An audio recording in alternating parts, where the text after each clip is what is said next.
Très bien créer un style. Donc là, par exemple, pour créer un style que l'on va appeler titre, vous voyez que là, par exemple, si je fais un titre, il me met un style par défaut. Donc là, je peux très bien créer un titre 1. Donc là, je suis en train de définir des niveaux de titre, hein, d'accord? De titre 1. Et là, je vais mettre un titre 2. Et là, un titre 2. Vous allez voir que, alors là, là je reviens pour remettre lui en style normal, parce que je me suis trompé. Là, c'est celui-là. Vous voyez, hop. Alors, attention, modification, ce sera un titre 1. Les styles sera un titre 2. Les modèles seront aussi un titre 2. En ce qui concerne les styles, ça va être mon titre, pareil. Et donc ça, ce sera pareil, un titre 2. Donc là, j'ai le titre 2, titre 2. Vous voyez que là, j'ai défini les niveaux de titre.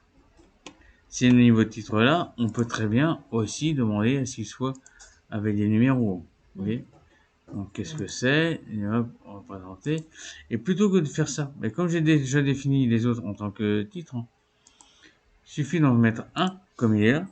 Je vais choisir la police d'écriture que je veux, peu importe, hein, la taille, la couleur, hein, mettre une couleur de fond si je veux, une bordure.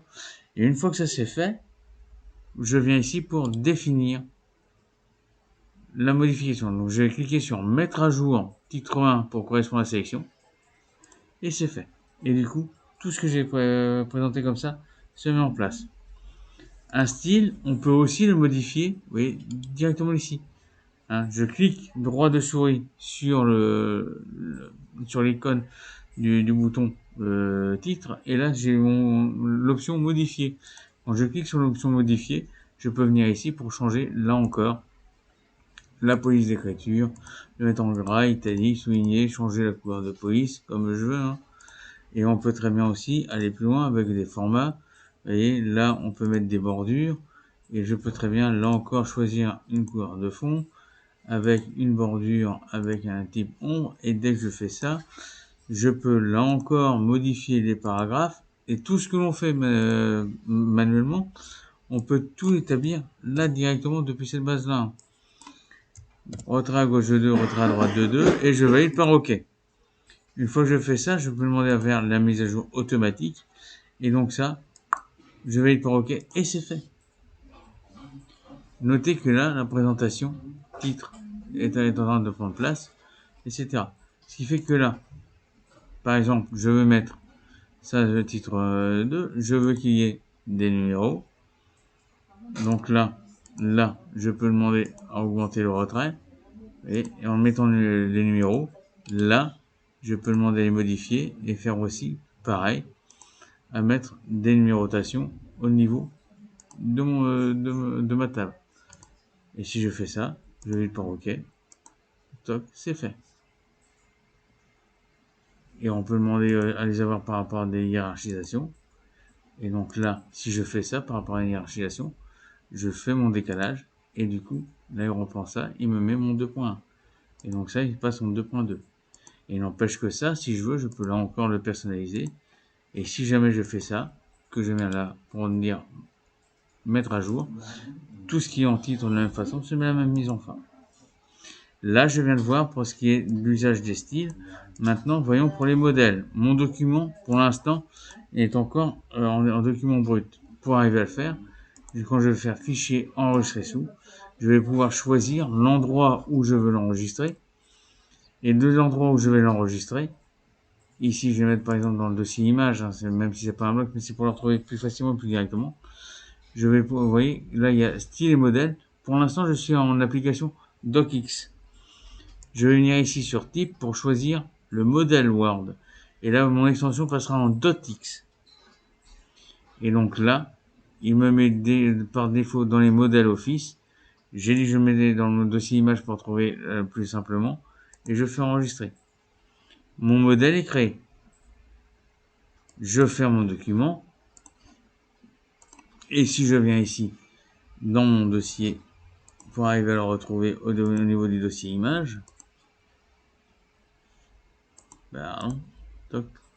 au niveau du dossier image, je vais pouvoir retrouver mon document style et modèle. Notez que là, la présentation style et modèle, et l'icône a une légère variante puisqu'il y a une petite barre bleue.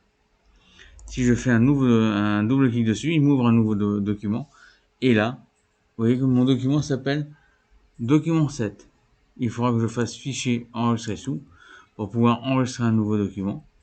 Je le mets dans le même dossier hein, pour que vous puissiez le différencier. Et notez que là, l'extension est repassée au format doc. Donc au format document Word. Et il aura le même nom. Je fais enregistrer. Et il aura le même nom parce que là, c'est le même nom. Je pouvais très bien changer le nom pour autant. Et donc là, si je ferme Word là à ce niveau-là, que je reprends là mes applications depuis mon bloc, dans mon dossier, là, vous voyez que j'ai deux documents. Un style et modèle et un style et modèle. .docx. Là, docx. Si j'ouvre celui-là, c'est mon document Word. Il s'appelle toujours style et modèle. Et si je veux le changer, je peux. Mais par contre, si je voulais modifier mon modèle lui-même pour que mes nouveaux documents, eux, aient un nouvel aperçu, donc celui que j'appellerai style et modèle 2, il faut que je fasse fichier ouvrir. Et donc là, je vais venir chercher dans mon dossier. Donc normalement, on va sur parcourir. Et on reprend le fichier qu'on a mis au format dot. Vous voyez. Et là, je fais ouvrir. Et là, du coup, je viens là, style modèle.docx. Et là, je vais pouvoir le changer. Et si par exemple, je vais mettre cette couleur-là en vert. Et que je demande à ce que celle-ci, vous voyez, que là, hop, que ce soit mis à jour. Et que là, tout mis aussi pareil en vert. Avec mise à jour. Et ben tout passe comme ça. Et pareil pour les couleurs de police. Hein. Si je veux que la couleur de police, elle, vienne en vert foncé, quand je vais le mettre à jour et que je vais demander que ça s'applique partout, tout se met en place. Là, j'ai enregistré le tout.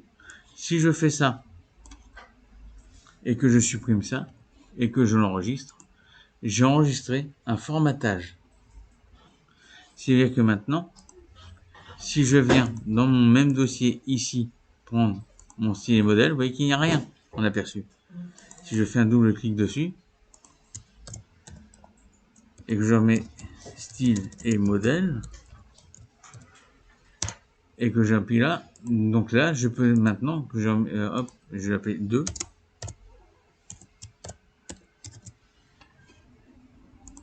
Dès que je vais cliquer ici, il m'en prend le nouveau style que j'ai demandé. Et quand je vais faire fichier enregistrer sous, il va falloir que j'aille chercher mon document pour lui donner le nom que je veux, style modèle 2. Et là dans mon dossier qui est ici, j'aurai bien 3 fichiers, style modèle 2 avec l'apparence en vert, style modèle, mon document de base qui est maintenant me sert de modèle, et style et modèle, mon autre document qui lui est avec le texte que j'avais fait. On peut se servir des modèles, par exemple dans le cadre d'une lettre de motivation, pour dire garder l'essentiel de notre document. Je vous rappelle simplement que pour toutes les lettres de motivation, il va falloir qu'on arrive à personnaliser le contenu de cette lettre par rapport au poste souhaité ou à l'entreprise visée. Est-ce que les applications, est-ce que l'explication vous semble claire?